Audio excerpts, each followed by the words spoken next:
Well, thank you for the introduction, and thank you for having me, Utah. Can you guys hear me way up in the back? Good, good. I am so excited to be here. It was such a great morning spending the day with you guys in the workshop talking about ways that you can apply what you learn in FFA into careers in agriculture where you can use your passions, you can find your purpose, you can work with great people, and you can go do great things. And today I want to give you maybe a few examples of some lessons I learned in FFA, that some very hard lessons, some wonderful lessons, and what happened, I guess, that would through this program, through putting on that corduroy jacket that set me up for a career in agriculture, and how my challenge to you as you're at this convention, as you're trying new things, as you're doing all of the different things that challenge you and push you outside of your comfort zone within this organization, what you can do to translate that into really good things in your adult life. But I'll be honest, when I joined FFA and I saw that corduroy jacket, I wanted nothing to do with it. You see, I was a farm kid, grew up on a cattle ranch, loved cattle, loved working the land, loved everything about agriculture, except I went to a big city school where there weren't too many farm kids in my class. And I played sports, and I really wanted to fit in and be like everybody else. And being an FFA just kind of wasn't on the to-do list, right? And yet I had friends that said, you really should try this FFA thing. I think you'd really, really like it. And so I begrudgingly joined, not really sure what it was all about, really not sure if I would like it at all. And I remember the first time my basketball team saw me wearing that FFA jacket, and they made fun of me for weeks and weeks. And I remember thinking, why am I different than everybody else? Like, maybe I shouldn't like cattle so much. Maybe I shouldn't like agriculture so much. And I could feel myself starting to shy away from my passions and the things that really set my soul on fire in order to fit in with the rest of the crowd. And I remember I started FFA and was just kind of learning about it. And I remember I was so excited at my first livestock judging contest and getting to go. And for the first time, I got to be in a convention hall just like this, but in South Dakota. And all of a sudden, there were agriculture kids everywhere. And I thought, where have you people been hiding the whole time? I thought I was the only one. And all of a sudden, I had found my people. Give a round of applause if you found your people here. FFA kids are the best people, hands down. And I didn't realize that, but I remember I was so distracted and so excited about all of these new friends I had made that when it came time to the judging contest and for me to fill in the bubbles in my scorecard, I messed up the entire thing. I got zeros on my score, and my FFA advisor sat me down and said, Amanda, you have more potential than this. It's time to get serious. And so that was my welcome into FFA, where I thought, well, yeah, there's great people, but oh yeah, I need to apply myself too. I need to actually try. And so I did. I got involved and I started doing all kinds of interesting, wild things. So today I was asking some of the kids in the workshop, what contests do you do? And I love to hear the different things that you get to explore and learn in FFA, whether it's ag mechanics or sales or the public speaking competitions, floriculture, nursery, landscape, dairy foods, all of the different things you get to try. That was me. I wanted to try it all. I wanted to learn it all. I couldn't get enough of FFA despite my friends at school making fun of me. So I did. I tried food science. I tried nursery landscape. Fun fact, if you win the nursery landscape contest in South Dakota at the state level, the prize you get isn't a trophy or a banner. It's a chainsaw. So you could appeal, right? You guys can start a petition now. That should be the winning prize here in Utah as well for a contest like that. But I did win that chainsaw, by golly, because I thought that was the coolest thing ever. And all of a sudden, I was hooked. I'm like, what can't I learn in FFA? Now, as you're doing things in FFA, what you're doing is you're laying the groundwork for what could be your passion in life.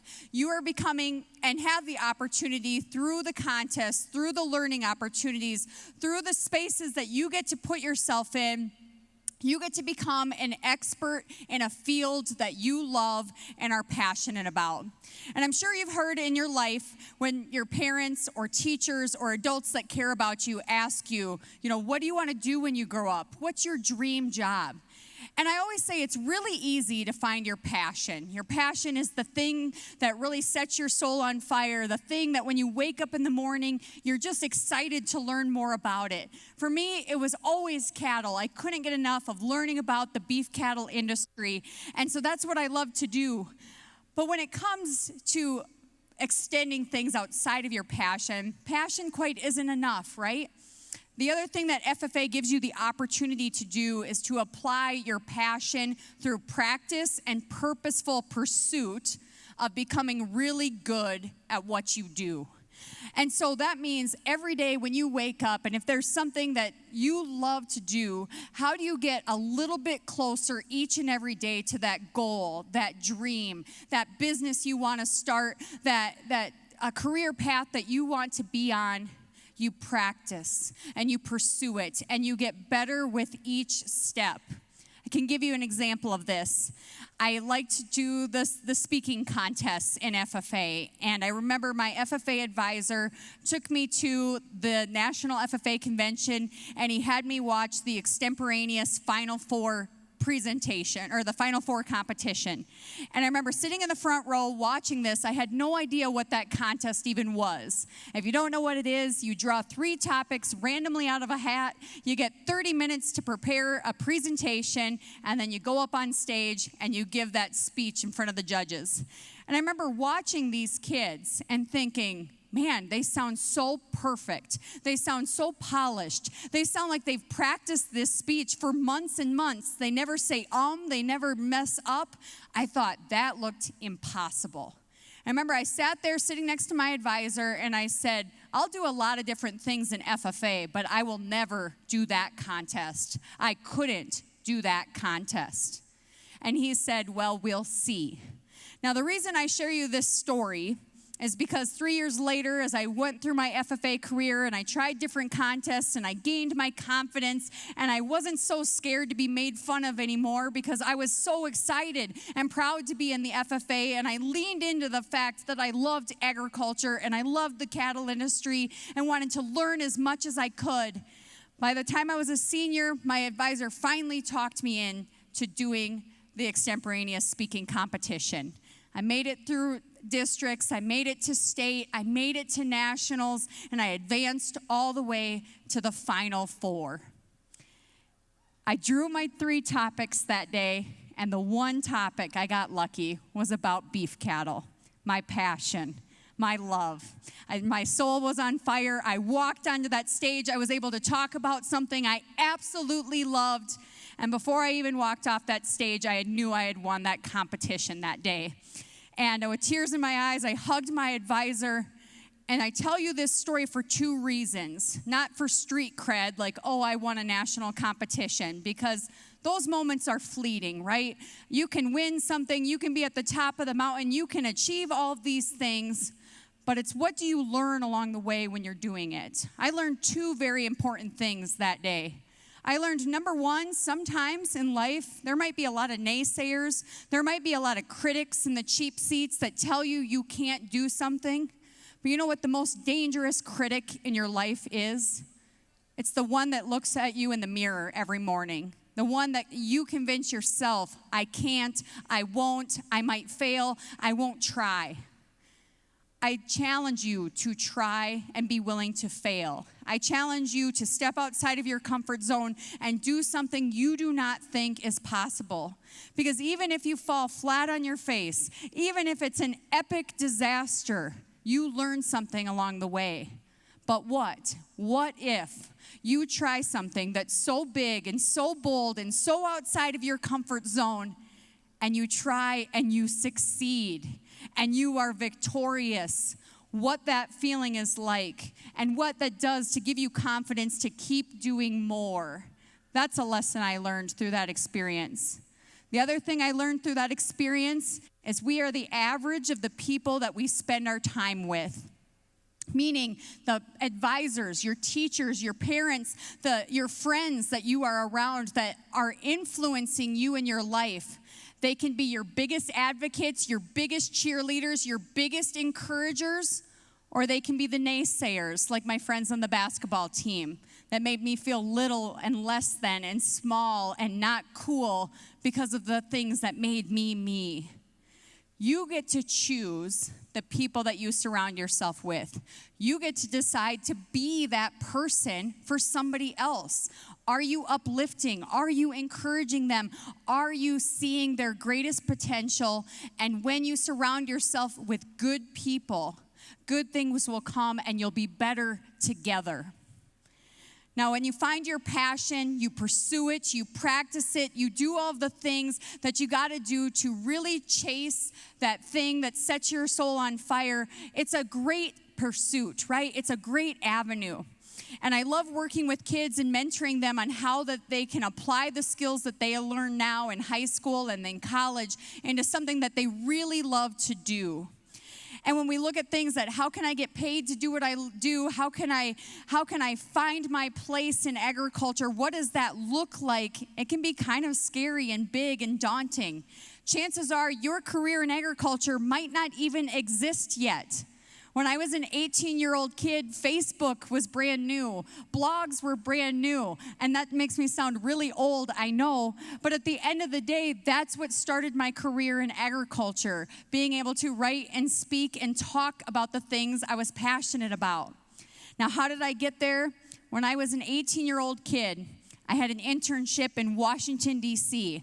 My parents had always told us girls growing up, do anything but be involved in the cattle business. You're going to work really hard. It's going to be very risky. It's capital intensive. Like, go find a better life in the city.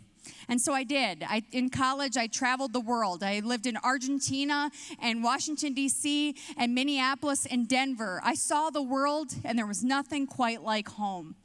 But I was in Washington, D.C. It was my first time on an airplane. I'm from South Dakota, where the cows outnumber the people 4-1. I'd never been on a taxi. I'd never been anywhere before. And I get to George Washington University, where I was going to stay for the summer. And I walk into this dorm room, and I meet my roommate, who was randomly assigned to live with me that summer. And here I am, this beef, steak, and potatoes farm girl from South Dakota. And my roommate's name was Meredith, and she was a vegan animal rights activist from New Jersey. Now, I don't care if you eat steak or not. I mean, obviously, I'm a cowgirl. I'd love if everybody ate steak. But that wasn't the deal. The deal was she had watched a video of animal abuse. And she was convinced that every farmer and rancher in America, that was not the exception to the rule, that was who we are in the heart of rural America. And when I asked her, have you ever met a farmer before? She said, no, you're the first one I've ever met. And all of a sudden I thought, man, this is going to be a very, very long summer. But it was probably the best summer I ever had. You see, Meredith and I would have long hearts-to-hearts about food and agriculture. We'd walk to the grocery store together, and maybe we would buy totally different things that we would put in our grocery cart and take home to cook and pack our sack lunches for our internships. But I was able to answer her questions about agriculture and where her food comes from. I was able to build this relationship with her and really make those connections, because I realized I might be from a totally different planet. We might as well have been from different universes for how we grew up and how we were raised. And sometimes it was really, really hard to face that critic of someone who thought the very worst of who we were in agriculture, when these were the people I knew and loved and really had a heart for. And it was the first time in my life where my value system had ever been challenged, and I really had to defend something that I just really fundamentally loved and knew to be good and true. And yet by the end of the summer, I realized a few things. Meredith and I cared about the exact same things. We cared about food safety and nutrition and the environment and animal welfare. And at the end of the day, we wanted our foods to taste good and make us feel good and be nutritious. And I realized we're not so different at all. We have so much more in common than we think. And so I realized if I was going to really bridge the gap between urban and rural America, I would have to level with her on those shared values. Now, I will say, by the end of the summer, Meredith was eating beef again, which was really exciting. Yeah, you can clap for that.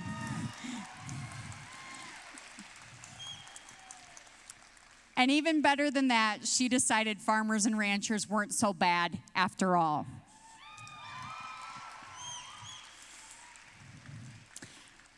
But it was that experience when I realized what my passion really was to tell the story of agriculture. Since then, I've written 11 children's books, and I take them everywhere from New York City to Los Angeles and everywhere in between. I'm the first farmer and rancher most of these kids have ever met, and it never gets old to be able to say, I'm a farmer, this is where your food comes from, and let's build a relationship. So the final piece I want to share with you, because you're on a journey right now. The things that you try in FFA, some things you'll like, some things you will not like. Some things you will fail at, some things you will excel at. The relationships that you build, the friendships that you make might be your future coworkers, the people that you start businesses with, the things that you pursue your passions with. The people in this room are some of the most valuable people you will ever meet, hands down. And when we talk about the skills that you need in life, to me, the final piece is it is about people. And it's about serving your purpose. Because you can have all the passion in the world, you can make all the money in the world, you can do all the things that your talents really lend themselves well to. But without a service heart, without a purpose outside of yourself, life falls pretty flat. So I want to tell you a story about a man who inspires me, who showed me about what life with a purpose looks like. His name was Bill Brody. Bill Brody I had the chance to meet when I was that 18-year-old kid in Washington, D.C. He had connected with me through mutual friends, and Bill Brody was so special because he was a Vietnam War veteran. Do we have any veterans here tonight? Anybody? I probably can't see you, but let's give a round of applause to the people who keep us free.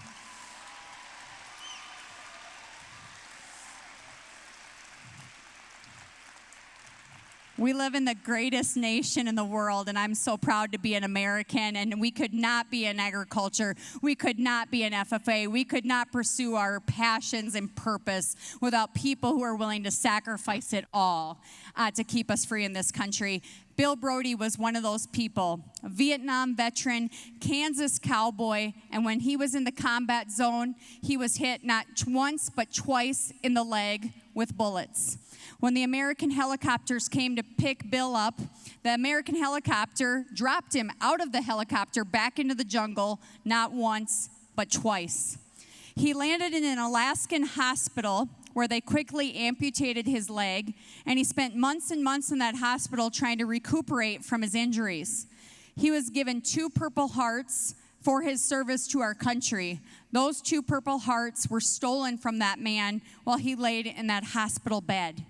He was finally honorably discharged, ready to head back home to the family ranch in Kansas, and he was dropped off in San Francisco, where he was met with protesters, he was spit on, he was called all kinds of awful names, and with one less leg, a broken heart, and many of his fellow Marines that didn't make it back home with him, he went back home to run cattle, raise a family, get married, and have this beautiful life.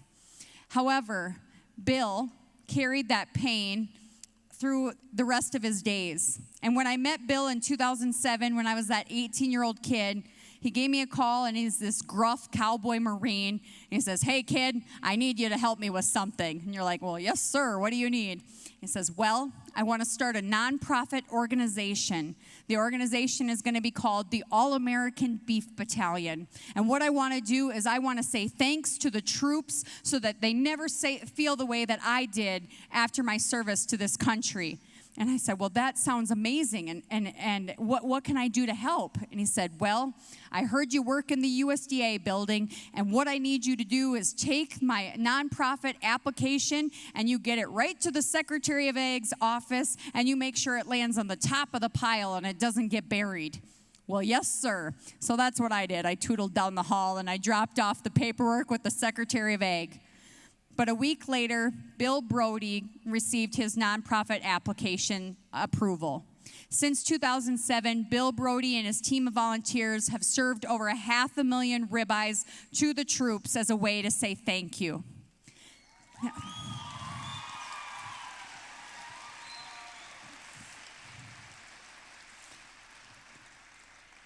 Bill is an incredible man, and what I learned from Bill, he became a bonus grandpa to me. I dedicated a book titled Faith, Family, Freedom to him that all the proceeds go to supporting his organization at stakesfortroops.com. But Bill did two things that I think is fundamentally important for myself and my life and for all of you. He had a passion. His passion was cattle, and his passion was a deep love for this country. But he wasn't, yeah, that's right, God bless America. He was able to take that passion and really connect it to serving people and having a purpose outside of himself. And this Kansas cowboy, the best way he knew how to say thank you to the troops was with what he raised right at home on that ranch. And I saw Bill, how it healed his heart, how it helped his soul, how it was able to really give him that purpose and that healing and that connection with other servicemen and women who knew what it was like to walk in his shoes. FFA members, my challenge to you is this. Don't just seek earthly treasures. Don't just seek success and accolades and banners and trophies and awards. Don't seek your purpose just for the aim of it's what I love to do, so that's what I want to do. It's all noble pursuits, right? To be successful, to put your heart into something, to pursue and practice and become excellent at what you do. But my challenge to you is greater than that.